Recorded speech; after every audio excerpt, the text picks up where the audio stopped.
Now, folks, everybody in this country knows there's something wrong. I have yet to find anyone who says, everything's fine, there's nothing wrong, I'm not worried about a thing. Even the people who are pretty comfortable in their business and in their family life and who own their home and things seem to be going pretty good for them, they still know that something's wrong. Now, that's pretty strange in a country that is pretty much made up of optimists, people who believe that we have the best opportunities, the best tools to realize those opportunities, and the most freedom of any people in the world. Now, if that's true, what could possibly be wrong? Well, simply because everybody feels that there's something wrong, there is something wrong, whether there is or not, if you understand that concept. Whether there's a God or not, if 18 million people believe there's a God, then there's a God for those 18 million people, and those 18 million people who believe in that God are going to affect the rest of the people who live in this world. So I hope you understand that principle, that even if something doesn't exist, if enough people believe in it for all practical purposes, it's real. It's real. And you have to understand that. Because what we're dealing with, what is really wrong, ladies and gentlemen, is there is a group of men and women, but the people who make the decisions, I can assure you, are men, in this world who have had a dream for thousands of years. They exist in secret societies. They plan in secret. They exist in a world where there are organizations within organizations within organizations, wheels within wheels within wheels, if you will. And where only the people at the very top in the inner circle, what's called the inner circle, and you will see that sometimes in print. You'll be reading something and they'll talk about the inner circle and you won't know what that means. But I know what it means. And from this inner circle, which really understands what's going on and makes the plans, there are concentric circles sprouting out around it. And the farther away you get from the inner circle, the less you know until you reach this outermost circle where we exist, and we are known as the profane. There are the initiates, the adepts, the priests, the illumined, and there are the profane. Now, the profane simply means one who does not know the truth. One who is not an initiate. People stumble around and they deal with things that they don't understand because they're dealing with an esoteric language of symbolism, and they try to make it fit in their exoteric world, and it just will not. For instance, when you read the book of Revelations, you are reading one thing. When they read an entirely different story. You read that 666 is the mark of a man. And without this mark, you cannot buy, sell, own, eat, sleep, do anything. They read it, they see that the initiated are going to rule the world. Those who have experienced the 3 degrees and 6 acts, 666. Their symbol,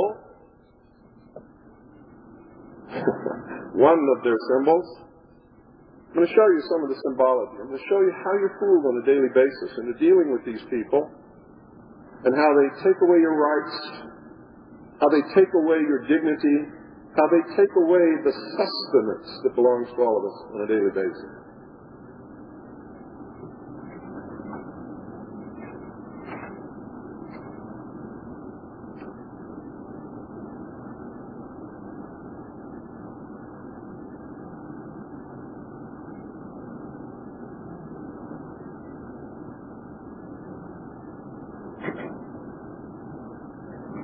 How many of you have seen that symbol? How many of you realize what it means? How many of you are old movie fans? How many of you have seen this in a movie? An old movie. One person out of the whole crowd. There was a movie where this was the ultimate symbol of those who became the rulers of the world. It's the wings around the world. It's also an ancient Egyptian symbol of the sun. The sun traversed the heavens. from east to west. It's not a symbol of a UFO as the New Age movement has made it. It was never a UFO. You see, they look at the ancient Egyptian symbols and they say, the Egyptians are trying to say they saw a disc in the sky that flies. And they did. It's called the sun. The sun was not a UFO, folks. Now the mysteries take this a step further.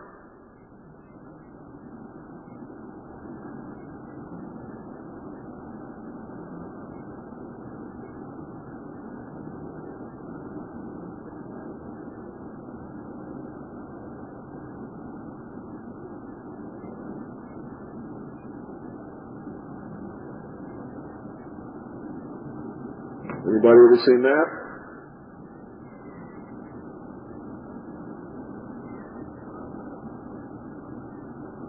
Maybe you've seen it in a simpler version, the snake eating its own tail.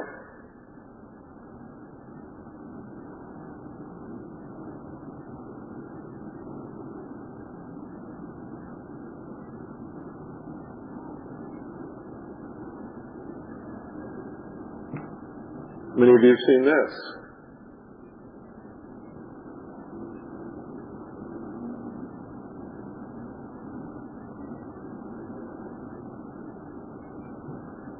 And this, many of you know what it means. This is the caduceus, the symbol of medicine. Doctors, who as a whole are a member of the secret society which are destroying all of us. They have perverted health. They steal from you all the time. The truth is, if you go over here for a physical, you're being robbed. There's no reason that you should ever go to a doctor unless you're really, really sick, and only then if you want to die. If you don't believe me, look at the real statistics, ladies and gentlemen.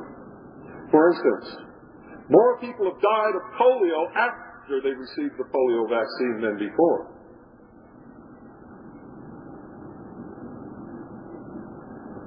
Were you aware of that? Diseases have cycles. They appear out of nowhere. They go through a progressive inclination until they become epidemic and then they decline. During this rise, they begin to say, we must discover a vaccination. And the disease gets up here and it starts to decline. They vaccinate people. There's another range of sickness, and then the disease disappears. If they had let the disease go its course, it would have gone up and down and disappeared. That's the natural cycle. It's God's way of controlling population. And every single time they've developed a vaccination for the disease, what has happened? People get sicker instead of getting well. Vaccinations introduce foreign genetic material into the human body, which can become a part of the genetic chain of the human body, and over a period of hundreds of years, or maybe even not that long, maybe 2 or 3 generations, there's a mutation which is not for the better.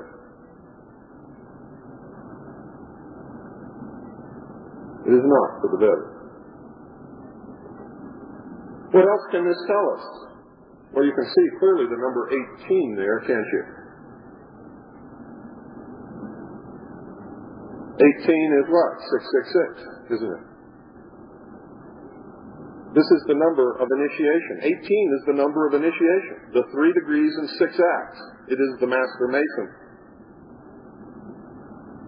It is anyone who calls themselves illumined, who have been through the 3 degrees and 6 acts, no matter which organization they belong to, the Rose-Cross Order, the Freemasons, the Knights Templars, the Sovereign and Military Order of the Knights of Malta, the Knights of the Red Cross of Constantine, the Knights of the Order of St. John of Jerusalem. And they're all the same organization at the highest level. Now there's something else that you can see here that's extremely important when you look. You see the symbol of the snake. The snake throughout history has been the symbol of wisdom. When you look at the hieroglyphics from the tombs of the pharaohs, they say, this is a misinterpretation because the pyramids were never tombs. Never. They were temples of initiation. That's what they are. The initiate is who lay in the sarcophagus and died a symbolic death and then was risen through the grip of the lion's paw, the grip of the master mason. Freemasonry is as old as man, you see. It started off with the first person who discovered a method of controlling the rest of the people around him. And he kept this a secret. And to keep it going so that there would always be leadership for the sheeple, they called themselves shepherds, by the way, because they took care of the sheep. They initiated young men into the rites and taught them throughout their life these secrets of controlling other people, and that's the only secret you'll ever find in any of these mystery schools. They get you involved and entice you to stay in until there's a point of no return when you know so much, and you've caught a glimpse of the rewards that you don't want to leave. And they dangle these secrets just in front of your arm so that you keep reaching out, but you never grab it. If you don't believe me, go snag a 33rd degree Freemason and sit down with him and tell him, you know, I want to know, what is it that's so great that you spent your life in this secret lodge that you've learned? They can't tell you because there isn't anything. There isn't anything. There are no great secrets. It's all just as much BS as all the other stuff is with all the other organizations around the world. How many of you knew Martin Luther, when he started the Reformation, was a member of the Rose Cross Order? His personal seal was the Rose and Cross. You could see it on every document he ever signed.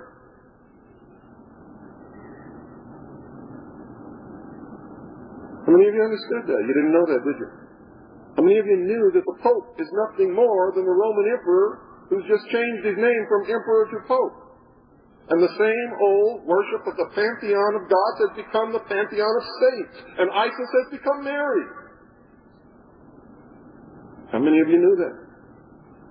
The Catholic Church does not teach what Christ taught, and neither does any Christian church on the face of this earth. They have perverted it to the mysteries, and they teach you the exoteric interpretation of the real religion of the mystery schools. And you wonder, how did this nation get so materialistic? Because that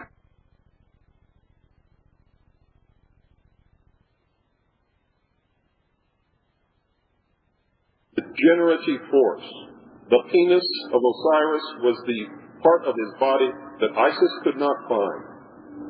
So she made a golden substitute and set it upon the altar of Egypt, and that's what the Egyptians worshipped. That's represented by the rod. The rod is the instrument that the Pharaoh used to control the people. With the rod and the flail. The figure 8 represents the flail. It also represents the feminine part of the goddess. So you have the god and the goddess, the androgynous god, male and female, represented together. Right here. In front of your nose, and it's been in front of your nose your whole life, but because you don't understand the symbolism of the esoteric religion of the mystery schools, you never knew what it was you were looking at. And they are so confident that we are so stupid that they put it out and display it as their symbol wherever you go.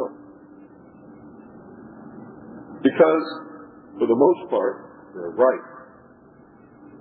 And this is what they believe. A nation or world of people that will not use their intelligence are no better than animals who do not have intelligence. Such people are beasts of burden and stakes on the table by choice and consent. They believe that if you're stupid enough to let them steal your money, that they deserve your money and you do not. They believe that if you're stupid enough to let them take your land away from you, that they deserve your land and you do not. And in the common law, that is rooted firmly as the truth, in that only one person in this world can stand up and preserve your rights, and that's you, even if it means you must fight to the death. That is firmly rooted in the law of the world, the law that sprang from the people of the world as being just. How many of you knew that when you hire a lawyer, you declare yourself legally incompetent, become a ward of the court, and the lawyer is an officer of the court, sworn to serve the court? How many of you knew that? One person. It's true. Two people.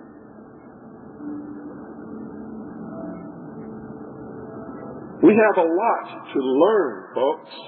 And if you look around, you'll see there's not too many people really interested in learning what they need to learn to save what little we have and get back what we've already lost. The Constitution and Bill of Rights are not taught in our schools anymore. Why? Because the schools are in control of these people. There are many other symbols besides this. This is not the only one. But this is one that contains most of what they believe, so I decided to show you that. Osiris is the doctrine, Isis is the church, Horus is the body of initiates. It's the ancient religion of Babylon. It's the ancient religion of Egypt.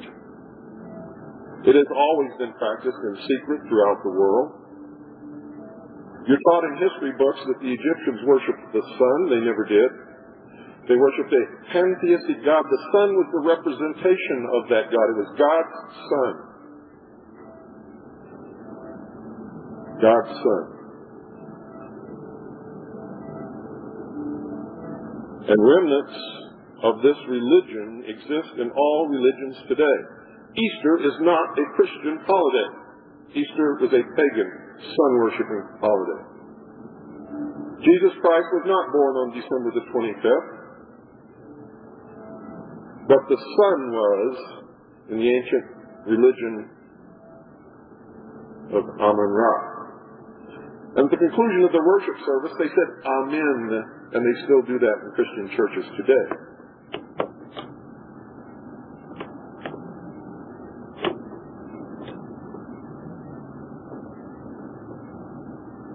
The cross that the Emperor Constantine saw, that he said converted him to Christianity, had nothing to do with Jesus Christ. He was looking at the sun as it was low on the horizon, and he squinted, and he saw this. This is the horizon. Here is the sun. What he saw is this.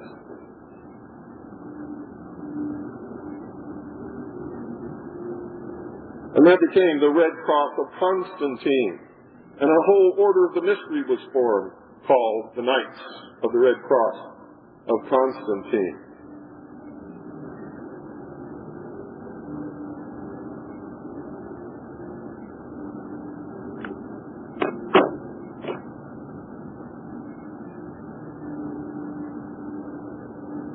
All religions contain the promise of a resurrection, the promise of a rebirth, the promise of a reincarnation in some religions. This came from man's fear of death. Man's fear of death. Man was born in the ancient days into a cruel, heartless world. He was at the mercy of the elements and the beasts of the field. He was at the mercy of other men who would kill him for what little he had. It was a terrible, terrible time and place to live when man began to think. You see, before man began to think, he was like the animals. He was innocent. He didn't go around having hidden agendas. He didn't go around plotting how to take something from his neighbor. He was innocent like the animal. And he ate mostly vegetables, roots, leaves, fruits. Until something happened. The first man sat down and had the first original thought, and that's when all our trouble began. It's represented in the Bible as the story of Adam and Eve and Satan, or the serpent. In the mystery religion, it's represented thusly. Man was held prisoner in the Garden of Eden by an unjust, vindictive God in the bonds, the chains of ignorance. He was a prisoner. He was set free by Lucifer through his agent Satan with the gift of intellect, primordial knowing. And through the use of that intellect, man himself will become God. And you see that everywhere. You see it in the New Age movement. You see it in the Mormon Church. You see it in all kinds of religions around the world. But everywhere there must be some promise, because remember what God said to Adam and Eve in the Bible. He said, of all the other trees in this garden you can eat, but of one you shall not eat. For if you do, you will surely die. Satan came and he said, God was lying to you. He was lying to you because he doesn't want you to have your true inheritance.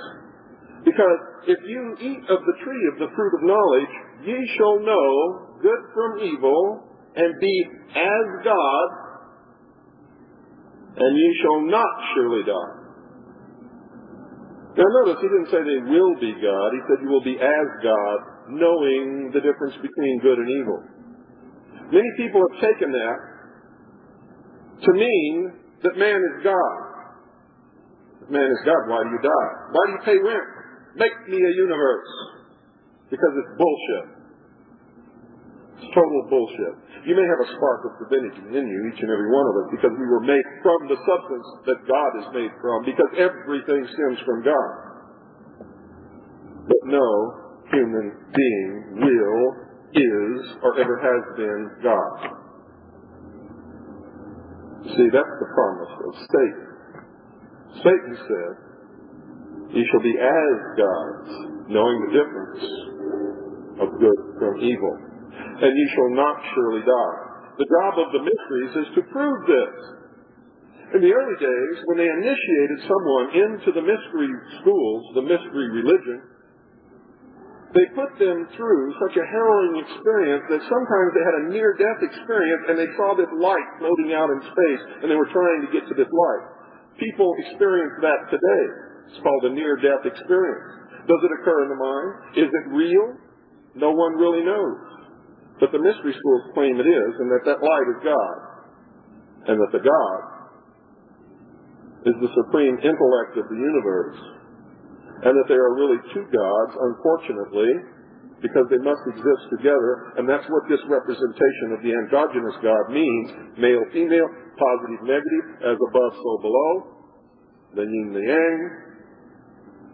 It's all the representation of what they believe used to be the collaboration between Jehovah and Lucifer. That's not what the Bible says. The Bible said Lucifer was never a god. He was an angel who rebelled against God and was flung to the earth to be the master of the material world. And that's why these people preach material things. They don't believe in salvation by faith. They believe in salvation by works. They are the philosophers of fire. The people who follow the God of the Bible are those of the waters of faith. The mysteries are trying to bring a reconciliation about between Jehovah and Lucifer. That's the meaning of the molten sea. Now, I know I've lost quite a few of you. I see some very blank faces down there going, what in the world is he talking about? You see, there just isn't enough time to get into the very nitty-gritty of this and bring you up as I would someone starting from the beginning if I had unlimited time. And that's what workshops are all about. But I wanted to give you some basics in this so you understand it a little better. You see, it doesn't matter whether you believe in religion or not. It doesn't matter if you believe in God or the devil or Satan or the Mormon church or the Christian church or Buddha or what. It doesn't matter. Everything that's happening in the world today is happening because of religious events that happened thousands of years ago that nobody today understands. Nobody. If you believe you know it all and your religion is the only one in this world that's right, I'm going to make you mad by this. You're a fool. Because nobody knows. Nobody, not me. Not you, not you, not you, not you, not you, not you. If you feel you know, it is as an article of faith. Because someone told you something and you believe it. And my message is, we need to find the truth, no matter what it is, and no matter who it helps or hurts, or we are going to suffer in a future world as slaves of someone who's smart enough, using technology that exists today, to make us believe what they want us to believe, to further their own hidden agenda. And that's what is happening in the world today. You see, these people who meet in secret and practice these secret rites have infiltrated all levels of our society, military, and government, and they are in control, and they're going to bring about a new world order, what they call the Great Plan, the completion of the Great Work. They're going to create a new root race, which they call the solar man, stemming from the true knowledge of the worship of the sun, the ancient religion. And anybody who won't go along with their plan is just simply going to be cast out or eliminated, or used for labor forces somewhere in some slave labor camp. They created the New Age movement, and most people in the New Age movement are practicing a religion they know nothing about, using symbols that they don't understand, cranking out religious philosophy that they've made up out of their heads because they don't understand it. And an awful lot of people are just following along. There are a lot of Christians following leaders who are lying to them. The Catholics have been following the Emperor of Rome since the Catholic Church began. And he made up his own history. Said Peter was the first pope. And then he started his popeship in Rome. Peter never went to Rome. That's what real history says. The Buddhists promise an endless round on the wheel of reincarnation until you build the perfect temple within yourself. And then you can get off the wheel and go be part of the light. What fools these mortals be. If you look at when and how reincarnation as a religious philosophy began, it was when one of the rulers of India was threatened by the people because they didn't feel their lot was good enough. They weren't getting their share of the pie. So he said this: you're not getting your share of the pie. It's because God has willed it. In your past life, you were not a good person. Therefore, you were given this life to punish you, and you must live out your karma. You must be satisfied with your lot. And when you've lived out your karma, then in the next life, if you've done good in this life and accepted your lot and your punishment, then you can go higher up and be a little better. But if you're not good in this life, if you give me any trouble or anybody else, you may be a frog in your next life. That's what history says. But you find not only people from India, from the Hindu religion, believe this, but you find people all over the United States starting to believe in the philosophy of reincarnation, with no proof whatsoever, other than somebody said, you've got to come back and go around on the wheel of life some more. You see, that's not good enough for me. It may be true, but I'm not going to believe it just because somebody tells me to believe it. I want to see some proof. I want to be able to make it fit right, and it doesn't. It's a perfect way to subjugate people into classes and enjoy their servitude if they believe it. But is it the truth?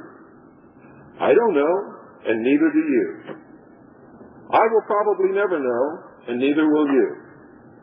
If you believe it, it will be as a matter of faith and nothing else. Nothing else. That's dreadful. When we believe blindly, we are easily led. We become sheeple, not people. Now remember this, folks. Sheep are always sheared and then led to the slaughter. Always. If you want to be a sheeple, that's fine. If you understand you're going to be sheared and led to the slaughter, and you really want to be that, that's okay with me. But for some reason, I just don't believe that people really want to fit into that category. And so that calls for an awful lot of education. It calls for waking them up. It calls for this admonition, which you will hear if you listen to my radio show almost every time I broadcast. Don't listen to what I'm telling you. Don't believe what I'm telling you. Don't believe what Ted Koppel tells you, or Dan Rather, or Bill Clinton, or George Bush, or your preacher. or your minister or your bishop or your pope until you investigate it and find out without any doubt whatsoever that it's true, and you can prove it to somebody else with hard facts. If you say it's true because I had a vision, I'm sorry. I didn't have the vision. It's true for you and only you. It's not true for me. You see? I also believe wholeheartedly 100% in the Constitution of the United States of America, and that is everyone is entitled to have their own religion and worship at the altar of their choice, and I will fight and die for that, because I know this just as sure as I know I'm standing up here in front of you today. That if I don't give you that right, I don't have that right. And if you don't like my religion, you'll take it away from me. And yes, I do have a religion. And it's my religion. And it's nobody else's business, just like yours is not my business. But we're all have to understand that no matter what we believe, we are a prisoner of our beliefs. Prisoner. In the literal meaning of that word. We must learn to open our mind and not believe anything until we put it through every test. And I mean that literally, every test, and it passes every test. You know why they killed Socrates, don't you? Or actually why he had to take the cup of poison? Because he was a pain to the establishment. Because he kept putting them to the test and they kept failing. And all he did was ask questions. Nothing else. He had no army. All he had was questions, questions, questions. And he didn't believe anything until he put it to the test. And he would ask questions, and if it was true, it would stand up to the question. It would stand up to the examination, and if it was not true, it would not stand up to the examination. And very little that they ever did ever stood up to the examination of Socrates. So they tried him. As a public nuisance, found him guilty, and sentenced him to death. And in those days, death was that you drank a cup of poison administered by yourself. And his students came to him and said, "We want to set you free. We're going to break you out of here. We're going to hide you in the mountains." And he said, "No. No, you see, I believe in the law. And the law has sentenced me to die. And I will carry out the sentence." Socrates was a very wise man, because he understood that if he allowed them to break him out of jail and take him to the mountains, society could be allowed to disintegrate into anarchy, which is just as bad as communism. No control is just as bad as total control. Socrates understood that. He did not want to be the example set for anarchy. Now, folks, also what you see here, the snake throughout history, as I told you, is the representation of wisdom. That's why the pharaohs, you see these in the pyramids, they wore the snake as a symbol on their headdress. Anyone that you see in any Egyptian hieroglyphic with that snake on their head was a priest of the temple of Ra. They were the wisest, most well-educated men in Egypt. And some of them were women. But they always had their separate societies, and they were always secret. What they knew as the esoteric and secret was never relayed to the people who only believed the exoteric. You see, the people who misinterpreted the symbology and the preaching that was given to them by the priests of Amun-Ra really did worship the sun. Whereas the priests knew that the sun stood for the power of God, the people thought the sun was God. Now the symbol of the phallus of Osiris is the obelisk. I'll draw one for you so that there'll be no doubt as to what it looks like.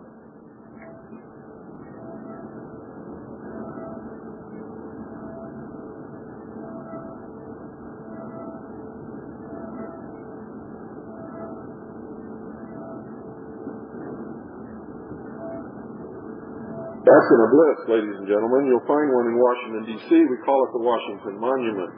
It is, in reality, in the esoteric symbology, the penis of Osiris. the generative force of the mystery religion. And everywhere you see this, you will see a reflecting pool. The reflecting pool represents Isis.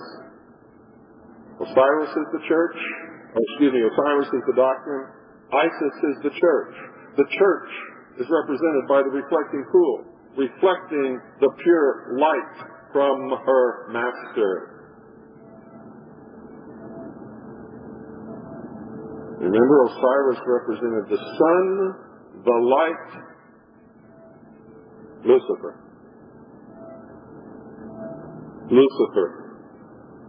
They've turned everything around in the mysteries. Lucifer is the god of good who set man free from the bonds of ignorance in the Garden of Eden. He is called the light. He's an angel of light. He's the great deceiver. Jehovah is depicted in the mysteries as the bad God, who would deny the knowledge of good and evil to man, who would deny us the gift of intellect, who would have kept us innocent in the Garden of Eden, to live an innocent life as children. Now, is there anybody in here, if I gave them the chance, would you go back to the age of 3? Anybody here? Is there anybody in this room who would? Is there anybody in this room who had a good childhood? Let me see your hand. What do you remember about your childhood? Talk real loud.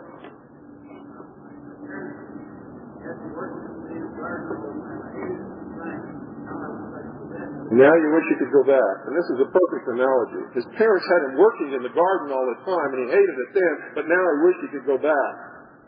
And you can say that about mankind in general. God had us working in the Garden of Eden, and we hated it then. We didn't know how good we had it. Now we wish we could go back. And the truth is we can't.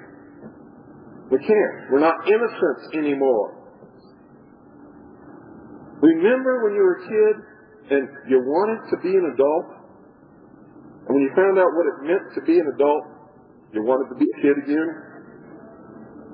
That's what I meant last night when I said we spend 21 years of our life waiting to become an adult and be responsible and be able to sign contracts without anybody else having to sign or having to ask anybody. The problem with becoming an adult is really only two. I started to say one, but that's not true. There's two. One, you lose your innocence, which is a great loss for all of us. And two, you really do become responsible, and we all spend the rest of our life fighting that. Because we don't want to be. You know why there's not more people in here listening to what I have to say today? Because they know that if they hear the truth of what's happening in this world today, they must be responsible to do something about it, and that they will resist at all costs. I've had several people come by my booth and said, Bill, I know what you're trying to do, but I don't want to know about it. And I said, that's okay, I understand. Just keep on walking. And I do, I understand it perfectly. You see, these men who think they're going to create the perfect world through their meetings in secret and their mystery schools and their elaborate perversions of the true religion throughout history, with their creation of all these different churches, and then they're hacking them up into little pieces so man can never know the truth.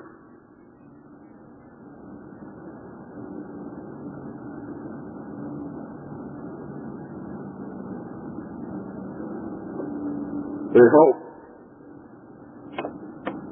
to be able to control us to the extent whereby they can create 1,000 years of peace. A real utopia on earth. Now, what do you think the chances of that really happening are? Suppose they're able to rise to a position of power in the world and create a one-world government and bring national boundaries down. Which I don't care about national boundaries. I care about ideals and principles. Nationalism to me sucks just like it sucks to them. Principles and ideals, morals. The difference between right and wrong is what means something to me. Well, it doesn't mean anything to them because they believe that the means justifies, or the ends justifies the means.